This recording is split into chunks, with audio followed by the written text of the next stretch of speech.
Too often, Black women are a mere afterthought in conversations around wellness, but not in this space. On this podcast, the dialogue is always centered around women like you. Welcome to the podcast, but more importantly, welcome to the tribe. Be well, sis. All right, so I have Petra with us today on the show. I am so excited to talk to you. When I looked you up online, I saw like your website, what you're about. I'm just like, oh yes, we need to talk like ASAP. So how are you? I'm so good. Thank you so much for responding so quickly. I was like, I've been listening to you for a little while. So I'm like, yay, we're doing it. Oh, for sure. Absolutely. Thank you. Thank you for reaching out. So let's just go ahead and jump right into it. So a couple of things that like stood out to me. You mentioned how not to gaslight ourselves, specifically when we're in the workplace, right? So let me go back. So let's talk about ways that we as Black, Indigenous people of color can be vocal about what is going on in the workplace without losing our jobs. That's a big one. We want to speak up, but like we don't want to cost our livelihoods, right? So thoughts?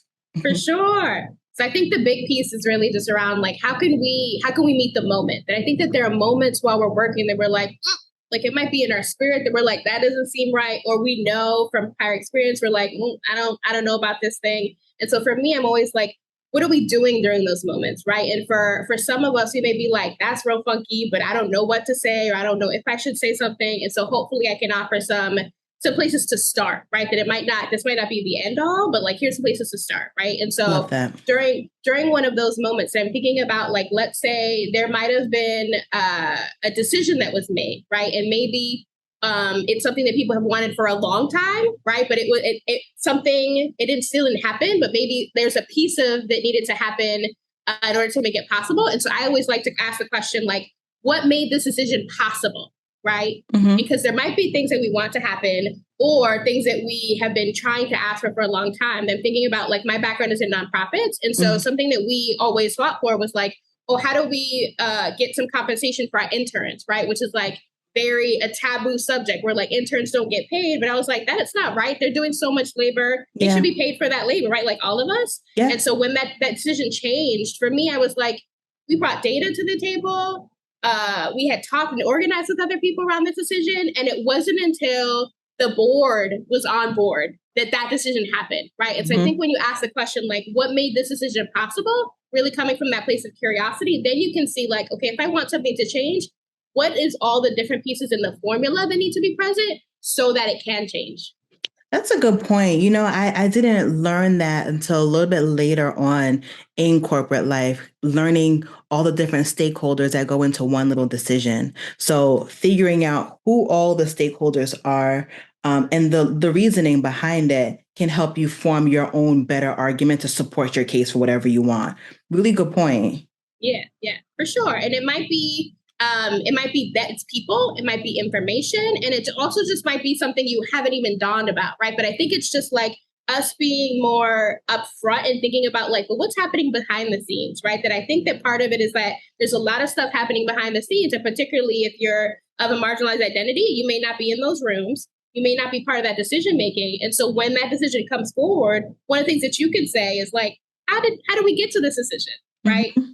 And then I imagine that people may not be expecting that, right? Like if you're in an organization or a company that's very top down, they're like, this is the decision, we've made it, let's move forward, right? But just having that little moment of being like, what made this possible? That just shifts things, right? And for me, I'm always thinking about like, what's the ripple effect? So for someone to ask that question, someone else is going to be like, that's a good question. Yeah, I have another question, right? That it just takes one person. Yeah, I appreciate that. And I'm thinking about, you mentioned that we may not be in those rooms, which is really, really true. And in organizations that are very top down, right? What do you suggest if the answer is just no, but they don't give us any more context, even after asking for a little bit more context?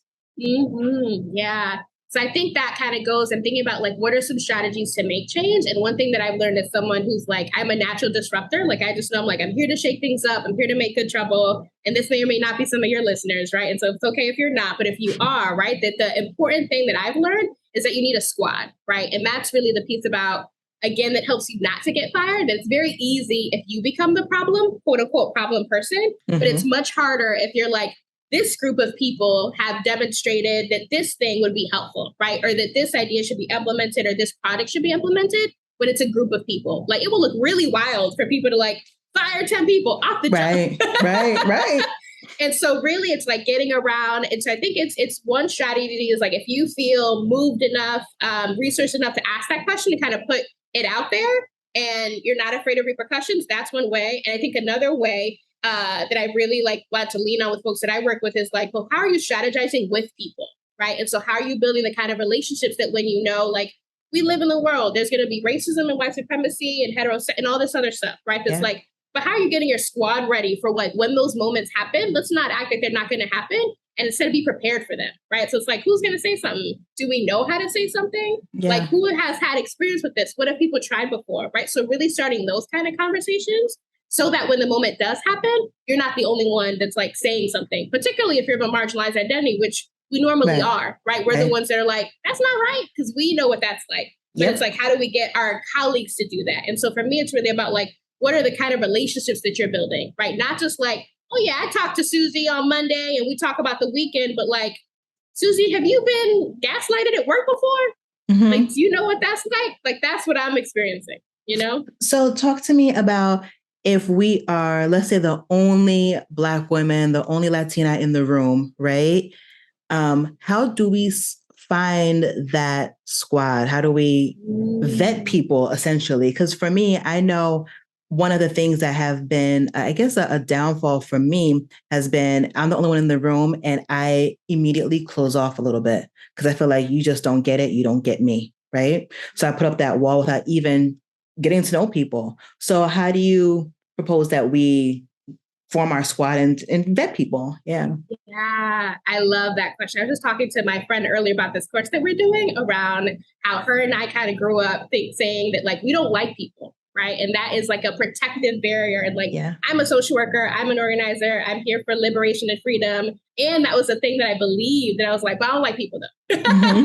Because I know what people can be like, right? And so what I had to do, what I would offer for folks first is like, if you know that you need a squad, and part of the way that may be kind of showing up for you is like, but I can't trust people, then it's like, well, who can you trust then, right? Like, can you trust yourself? Like, can you trust yourself to have good judgment about people? And then by the off chance, right? Because I've done this too, by the off chance that you might be off, can you trust yourself not to use that against yourself? That I think those are the pieces that like when we want to step out and we're like, okay, if it doesn't go precisely right, that like this is the work that I help people do is like, how do you step out and do something that you might go against the grain, but is in alignment of what you want or it's what you really care about? And how can you still do it even if you don't get the outcome that you wanted, right? And the piece that I still feels valuable of it is like, as long as you're just like, yeah, Petra, that's why you shouldn't do this. Like that, this is the reason why you don't do that. It's like, well, I can choose to make that meaning from it, or I could be like, okay, what else is here, right? Then I'm like, okay, that didn't go as planned, but what can I learn from this moment, right? And I think too is just like allowing people to surprise you, and that's something that I offer gently, where I'm like, I don't know where people are working at, what has happened when people are listening to this episode, but there might be an opportunity for people to surprise you. And so I just wonder about like if you were to take that step, right? And maybe it's like, well, I do talk to I'm going to keep talking about Susie. I talked to Susie about my weekend, right? You may want to take a risk in being like, you know, Susie, I've had a really hard time in workplaces before. Like, has this happened to you, right? Something small like that. And you can feel free to remix it to way it makes true for you. But I think it's around like,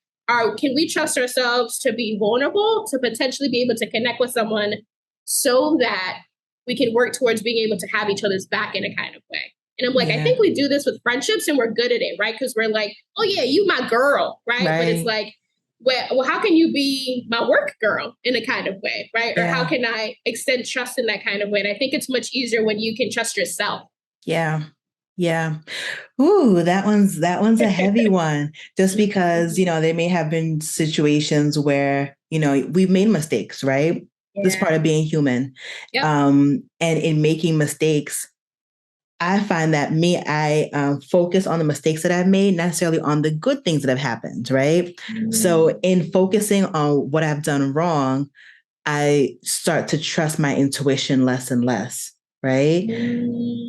So any tips for people who might be in that spot where they just really don't trust themselves to have discernment and to vet out the right people, you know what I mean? In being their workplace, friends, supporter squad.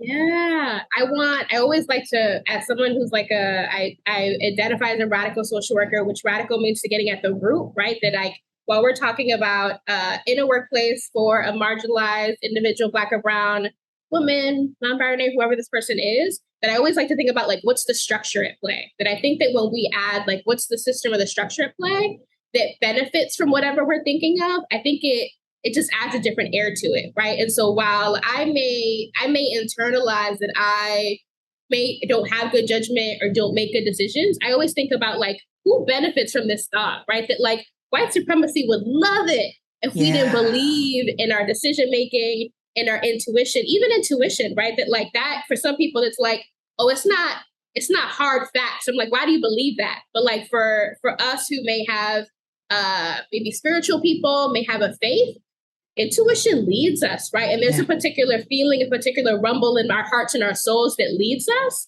And it's, for me, I'm like, when we can lead astray from that, that's when stuff gets a little wild, right? But it's like, I think it's how do we slow down the process between like making the action or even making the decision that like, I think you could be trustworthy. And then they may or may not be trustworthy. And then what's the response? What do we make sense of that with ourselves, right? And do we make it about like, there you go again. You're not doing what, you're not making good choices, right? You're not good at this thing. Where I'm like, white supremacy, capitalism, sexism would love that, right? Because the more that we don't feel in our power, we don't feel good about what we're doing, the more they can sell to us, the more that we will be stuck in these places. Because you're like, I tried everything and nothing worked, right? And so for me, I also like to think about, but like, what is in your locus of control? That we can also be like, if we are in a place, I'm like, I want to transform this thing. And I'm like, I'm that person. And I'm like, I'm going to change it all. And what have I had to learn and what I want other people to take away from is that we have a locus of control. We might have a circle of influence, right? And I believe that as we engage and build relationships with other people, that influence can grow, right? But while we have it, and thinking about like some of the other podcast episodes you have, first you got to be like right within, right? Like Lauren Hill told us, we got to like get right with self. And I'm like, take all the time that you need to do that, because when you go out and you start to challenge power dynamics, to speak truth to power, to like even ask these kind of questions, the system is going to do what the system does, and the system's going to make you believe every which way that you are wrong. And so I've just come up, and I'm someone who also likes affirmations. So this might be like some journaling work, some affirmation work, that it's really like, how do we reconfigure in our beautiful brains different pathways to think about the things that we're doing that aren't against us, right? Because any message that we get that's like, we suck, we're evil, there's nothing that we do matters, like we're unworthy, unable, we can't do anything from that place, right? And like, and it was set up that way. It's also just want to acknowledge, right? For the folks who may be listening that are like, I done tried all of that. I'm like, I hear you, but maybe let's keep talking. Like, hit me up. Right. Her information will be in the show notes. Like, I hear you. And I'm like, I bet you there's something else that we can do, right? Or there might be a piece of something that we haven't thought about. And so I think about like, again, what are the practices that we can do individually? And this is like being vocal in the moment. I know we'll talk about performative allyship. So I think this will also help with like, if you are kind of seeing people from the outside and you're like, okay, I've been trying to say something, I've said it, maybe people have responded in quote unquote positively or a way that I expected, maybe people haven't. And now you're like, okay, I'm just out here trying to make change by myself. How do I do it differently? You need the people, right? Which is like, depending on how we grew up, where we grew up, we don't know how to relate to each other. And that is just like, we're in an exploration of that. I think like friendship is one experimentation. Being in a romantic relationship with someone else is another experimentation. We're just trying to learn how to be together. So this is just another way that we're trying to learn, how can we be together? How can we have each other's backs? How can we hold each other accountable? Where in these moments, you're like, you know what, Dan, I thought you had my back. Like, we're going to need to talk now. Because you're like, Dan, you didn't have, what's that about? Yeah. And like, so we're going to have to also have the kind of skill and the muscle of dealing with conflict in that kind of way. And all of this stuff is about conflict, which I also love. But I'm like, I am yeah. I know I'm not the majority. You know, I didn't, like, I knew it, but I don't keep it like forefront. When you mentioned that, you know, who benefits from us internalizing these things, white supremacy, the power, the system, right? And I think that's so important to keep at the forefront. So that way it's a way to get out of our minds and back into the real situation, right? I know for me, I'm so good at blaming myself for all the things that I did when I didn't know or whatever. And allow me to like stay there a little bit too long, like, you know, self-pity and all that good stuff. But I'm so happy that you mentioned that. So that way, like, it's a good reframe. Like, no, who benefits from me sitting here in my self-pity or sitting here beating myself up? They do, right? Mm-hmm. They being the system. So no, let's turn that around. I'm really grateful you said that. Yeah. Yeah. And I want to add that, like, even I want that to hold. And I'm also someone of complexity, that I'm like, there are multiple things happening at the same time. So, like, yes, when the system is benefiting from this, but also you are a whole spirit having a human experiencing, and someone did something that was messed up to you. Mm-hmm. So, like, yeah, if you need to be in your feelings, I love a pity party. Have it as long as you need to and go through it. Because we also don't want to avoid, because then that stuff is going to creep up. It's going to compost in our bodies in a different kind of way. It's going to come out in a way we didn't anticipate. Yep. So also, like, yes, it's not beneficial. And two, but how can I be in the presence of my full experience of this thing? And like, for me, I'm like, I'm going to be mad for months, and I'm going to do that. And I'm going to get back on the horse of change. I'm going to keep on keeping on. I appreciate that. So going back to the squad. So is the squad one person, two people? Like, how big is the squad at work? I would say I'm someone who really likes to look at the small things again, because I'm like, here's a sentence, here's a question, here's a moment that I'm like, I think start small, right? Particularly if you are not sure, I think start with one person. And like, is it cool if I share a story? I want to share a story about like a moment that around like how I'm describing this is very intentional because I'm that person, but I also just want to describe a story just in terms of like, I know that there are moments that happen, and this is a moment to kind of see like, well, who's your squad, right? Or how do you get people ready to create change? And so there was a moment in my, I think it was my last job, that we were a national organization. And so shout out to people who work at national organizations. They are a whole slew of a whole thing. I know corporate has their whole thing, but like nonprofits who are national organization are also a whole thing.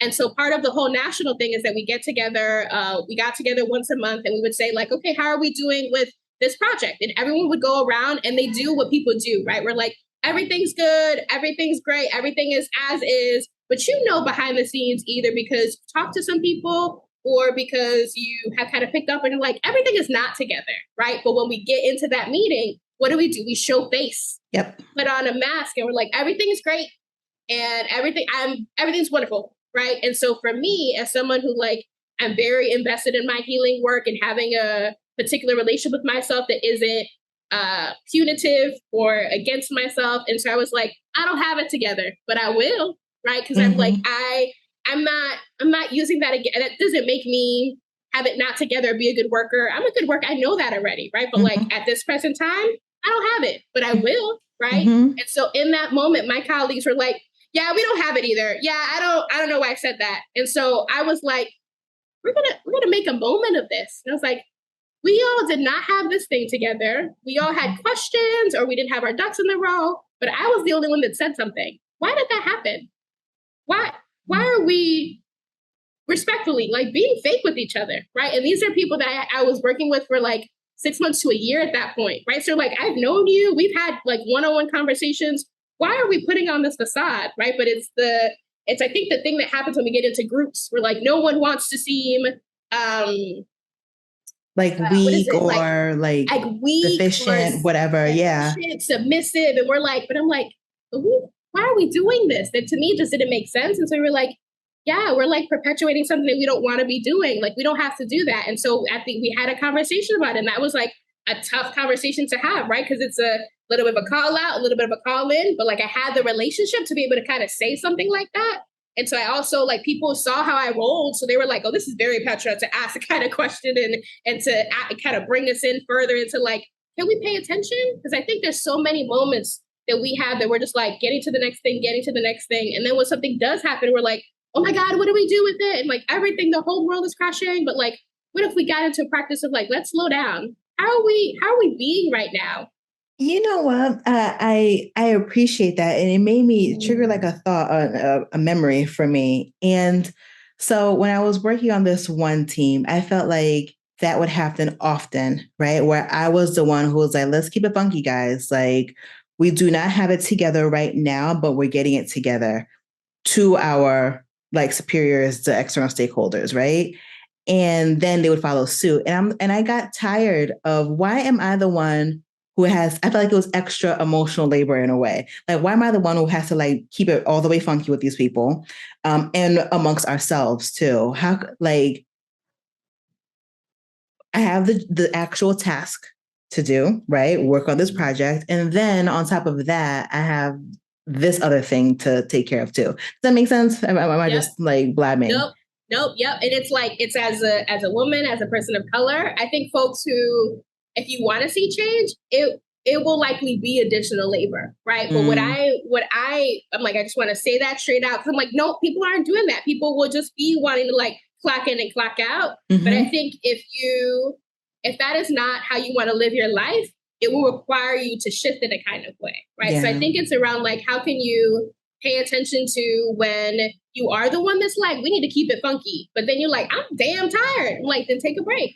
Like, you get to take a break and then you get to come back and then you get to decide, okay, am I going to keep it? Can I continue to tell people to keep it funky all week? Or am I just do it one time this week, right? Mm-hmm. That you get to kind of renegotiate that with yourselves, right? Mm-hmm. And so I think that's also with like, every time that we enter a meeting or an engagement or like a relationship with people, we get to renegotiate how we show up. And like, unfortunately, because of the way that workplace culture has developed over years, again, that prioritizes the systems, because it's like, if y'all aren't talking funky with each other, then you probably aren't talking about salaries or about issues or about such and such that did this thing a few years ago, but I have been here that long, so I remember, but you don't know, or any of those things, right? That like, if y'all don't keep it funky, none of those things are possible. And so then the power structure leadership doesn't have to change. So of course they're gonna want to like keep it status quo. Status quo, keep it 9 to 5. Don't be doing all of that, right? But for me, I'm always like, but what are the company's values, right? That many companies have values around like collaboration or relationships. So I'm like, this is our value. This is the thing that we believe in. How does that look like? Mm-hmm. And so from that place, that's another strategy, right? That like, oh, I'm really thinking about like, we focus on relationships, but I see that we're not really building any relationship in this agenda. Mm-hmm. And so it requires people to like interrupt that, like, these aren't just words, these aren't just things, but like, how do we be intentional? How do we be more present? And like, how do we bring that into the fullness of our experience? And for me, I'm just like, we spend so much time at work. So much time. And so how do we just do it in a different kind of way? And for me, it's like, but bit by bit, right? And it may require some labor from some of us. And I think in the last podcast that I've heard of you talking about like white feminism and all this other stuff, that like, it's not going to come from people of privilege, right? Because it could not, like, they have not had the same experiences we have. They do not have the vantage point. And so it will require us to do it. But I'm like, in that kind of responsibility, I'm like, there's opportunity. We get to decide how we do it. We got to do it, but we get to decide how we do it. And so I'm like, how, Sway? Right. So that brings us to performative allyship. So in creating our squads, what are first of all, let me go back. How do we know whether an ally is really an ally or if it's just for show? So performative allyship. I love it. And so I want to quote, there's a writer, and I believe this little nonprofit, his name is Boulay, And he kind of coined this term retroactive allyship theater that I brought it to my organization. I was like, y'all, some of us is doing a lot of this, right? And so I'm like, I would love to share with you the notes so that people can look deeply. But I'm like, in all of my years of being in the workforce, I'm like, there's so many of these. And so I'm curious which ones kind of stand out to you when you're like, I know 10 people that do that. So one of the ones, right? Oh, but let me kind of go back. That retroactive allyship theater is all about when someone waits until a critical moment, right? That maybe someone said something or did something that was funky, not in the way that we just described it, like not good funky. And then the moment passes and that person didn't say something. And then they try to act like an ally, right? And there's all of these ways that people are like, I want you to know I'm down, but like, when you needed to be down, baby, you wasn't down. Right. You know? Like after the meeting. Yes. After the meeting. Right. So there's one that's like, you offer condolences or sympathy after the fact, right? You're like, oh, I'm so sorry that person said that racist, sexist, homophobic thing after the meeting. When it was like, where were you, John? Like, I don't need it at this point. I'm like, red flag. That's one, right? Or it might be folks that are like, I really agreed with what you had to say in there. That's one, right? Another one is like, I wish I could do that. I wish I could speak up the way that you do. Hate that so much. Hate that one. Because it's like, you could. In the same ways that I am trying to build that relationship with myself and my intuition and my trust so that when y'all come at me wild, I don't take it against myself. You could do that work too. Right. So it's like, so those are some of the things that you're like, okay, you like halfway there, but this isn't the way that you need to be acting, which I feel like is what allyship is. And you're like, there's some intention or desire, but your follow through is off. Right. Right. There's another one that it might be like that this person is more mad about it than you are. They're like, oh my God, I can't believe that happened after the meeting. Or maybe a few days later, they're like, oh, like I'm still thinking about it. And I'm like, you could funnel that energy to whatever the issue or the situation was, right? That I think part of the theme with it is that then people are funneling their emotions, frustrations, experiences to us versus towards the thing that actually happened. Yep. Which is allyship, right? You're like, I want to prove to you that I'm a good person, that I care about you, that I care about this, that I am, and I do better. Like, but it's not that. It's like, how do you do the thing when no one's looking? How do you do the thing when maybe no one asked you, right? And maybe in the beginning, people need to ask you. So I also had like, part of my experiences is like, when you shared earlier, when you're like, I feel like I'm the one that's trying to keep it funky here, right? I'd be like, can someone else remind us? Can someone else be responsible for reminding us that we are not going to be doing the same things we're doing elsewhere? We're going to keep it 100. We're going to be real with each other. Can someone else be in charge of that in the same ways that, like, I don't know if in corporate do this, but like in nonprofits, we might have like someone to facilitate or take notes or share the PowerPoint. Make that a role. Like, who can remind us about our values, or who can remind us about how we want to show up with each other? How do we want this to be different? And I think about like, oh, how do we get a practice in that it maybe not be probably to develop that kind of culture with folks who are in leadership in the beginning, because it's a muscle, right? Like, this stuff is hard, it's complex, it's gonna get a little messy. And so the best way to make it to start is like to start you and at least another person. Yeah. Like, I've noticed, so I think some hints is like, oh, someone else who kind of speaks up the same way you do, or maybe has similar values, and having that kind of conversation. You're like, I feel like you and I jive in this kind of way. I've been thinking about this, right? And it might be like, well, I really don't like that decision that was made, right? Or I think like it would really benefit us to include more people in this decision. Or I have this idea, and I feel like every time I bring an idea, it doesn't work out. Like, what if we band it together and brought the idea together, right? Particularly if that person is a privileged identity, which I'm also always telling folks who maybe white, cis, hetero, male, like, use your privilege for good. Like, get behind people who are here making change, right? Because when you do it, you're not going to get the same kind of flack that we do. And that's just honest. Yeah. Yep. There's a level of grace extended to other people, unfortunately. Yes. This was good. So I was going to ask you about how not to gaslight yourself, but you already told us, like, you went through that beautifully, and I appreciate that. So I was actually talking to my therapist, like, I think it was last week, and I was telling her how, like, when does the work end? Like, where's the finish line? Because, like, dang, right. She made the same face. She was I'm like, so sorry. baby, I'm also a therapist on it. Yeah. She's just like, babe, we just keep going. As long as you're alive, you got to keep learning and unlearning. But what I appreciate in our conversation just now between me and you is that I see, like, the work that you do inside, how it can translate outwardly. So, like, in your workplace, like you said, we spend so much time at work, more so at work working than we do with our own families, unfortunately, right? So if we can use what we've learned doing the self-work, the examination, and all that good stuff to, like, make what we do for a living more pleasurable, I think it is just more encouragement to keep going, even when it's tiring. Healing, essentially. Yeah, that's exactly what I was going to add. That there's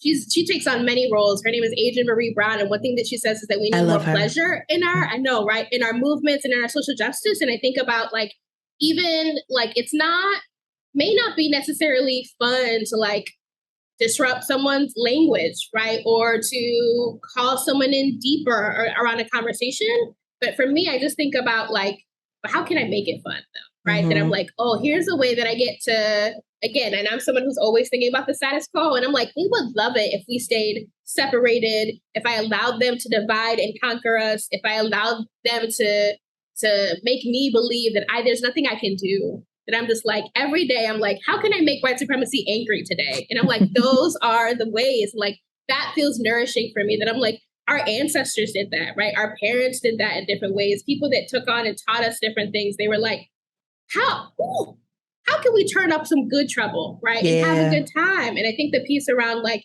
yeah, this work is forever if you want it to be. You always have an out. That even all of the things that I'm sharing, feel free to take, like, a piece, take nothing at all, take what feels useful. But the really thing is that we have a choice, right? And I think that in workplaces where we're taught that we don't have any choices, and I think it's because those of us who may want things to be differently may not know how, don't know that it's possible. And, like, I named my company Create More Possibilities. And I'm just like, how else can we do this differently? That I, like, so strongly believe that, because I've seen it in the ways that I've shifted and how I've showed up for it to be possible. So I'm just like, people need some tools, and people need some healing, and people need some people.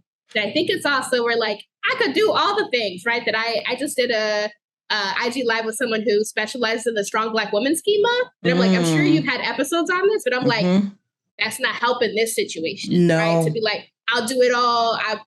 I'll wear the cape. And I'm like, no capes. You don't need capes. You are whole and able and capable, and we need everybody. No one is as smart as everyone. And the job for us is, like, how do we find those people that are like-minded, connected to us? And then how do we build a relationship with ourselves so that we can be open to other people? And in the times that, like, they may not do what we want them to do, how do we not make that about us? How do we not make that about them? And how do we continue to be like, yeah, I still want to be in relationship with humans on the planet, even though it is wild to do that. But how do I still want to do it, to still figure this thing out? Yeah. So beautifully put. So you mentioned pleasure a second ago. So life is complicated. So what is something that has brought you some joy in the last, like, 24 hours?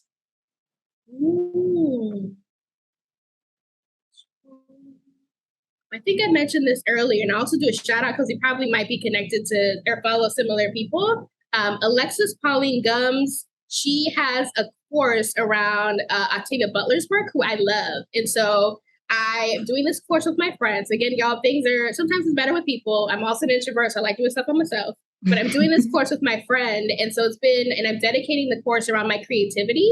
And so I got, like, a brand new journal out. I'm, like, in my dreams and my ideas. And I love thinking about things theoretically. That's why I'm like, all this stuff around principles and values. I'm like, I love that. And I want to be like, but how do we do it in real life? Yeah. And so that's a course that we just started, like, a few weeks ago. And so I just finished chatting with her. And just, like, when when you do kind of allow yourself to get to know people, to put yourself out there in that kind of way, to let other people know you, which is very risky and very tender, but just the joy, the laughter, the affirmation, the goodness that I hope people can get from engaging in some good trouble with their colleagues, like that's the stuff that I live for. And so I just had that conversation before, and I'm just like, I love you. I'm so glad I met you and we're friends. And I met her at work, and then we did the thing where like we work together. Now we're friends, which is a whole other thing. Uh-huh. But it's special, right? So I think just being like in the joy of finding people who you don't have to work hard with, you know, like it just comes. This is just fun. We just get to like be here and do this fun thing together. Oh, that's beautiful. And it's funny, I had a similar situation. I met somebody online, and we would DM back and forth. We're very aligned in what we do. And I'm like, we're in the same city, let's have lunch. And we had lunch and it was great. And like you, I'm introverted, but I'm trying to like, branch out. And and it was really, really nice. So thank you.